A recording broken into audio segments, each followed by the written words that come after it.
temperatures. An F-22 fighter jet was sent to shoot the object down once it was determined to be unmanned. This follows the downing of a Chinese spy craft last weekend off the coast of South Carolina.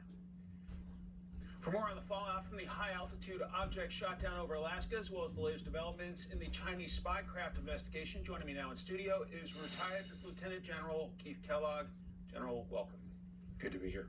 So this latest thing that was shot down, why do you think U.S. officials have not been more specific about what it was? They're calling it an object? Yeah, it's interesting because that terminology is not like a drone or a balloon or a satellite, but an object. That means they Please have no subscribe idea for what me it to is. bring you more. And I think The latest on the drones. In the military years ago, which is the first report is always Or wrong. balloons, or So whatever you we're want gonna to call take them. a day or two to figure out exactly what it is and what happened.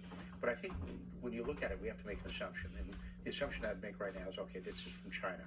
And that leads me to the next piece, is one from the balloon from last week, is what is going to be our response? You know, we not take the balloon down, but then what do? We need to do something. They're not answering the phone.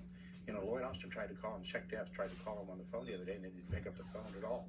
Or the second, and it's a bit concerning, are we now into third generation warfare and we just don't know it? In other words, are the Chinese or an adversary using balloon technology to transport weapons that we're not really aware of?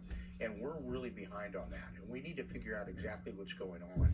And we need to, recovering that device will be important. Pictures of And then you have to put it all together. the Chinese spy balloon object, whatever you want to call it, So much on Ukraine, that was shot down over Alaska. China is the growing adversary.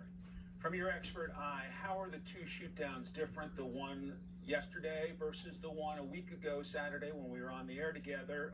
What are the big differences you see? Well, one was, without question, it was a spy balloon. Because when we looked at the sensor package on board, which was massive, you know, size of a school bus at least, and it had communications and signals intelligence collection on it, common SIGINT. This one didn't seem to have any, but that doesn't mean it's not carrying something inside of it. We just don't know. So it'll be very, very important when we get it and be able to retrieve and look at any type of data. God bless. And Please subscribe, who Patriots. made it. So I think that there's two. See you in a different little parts of bit. that. It goes back to the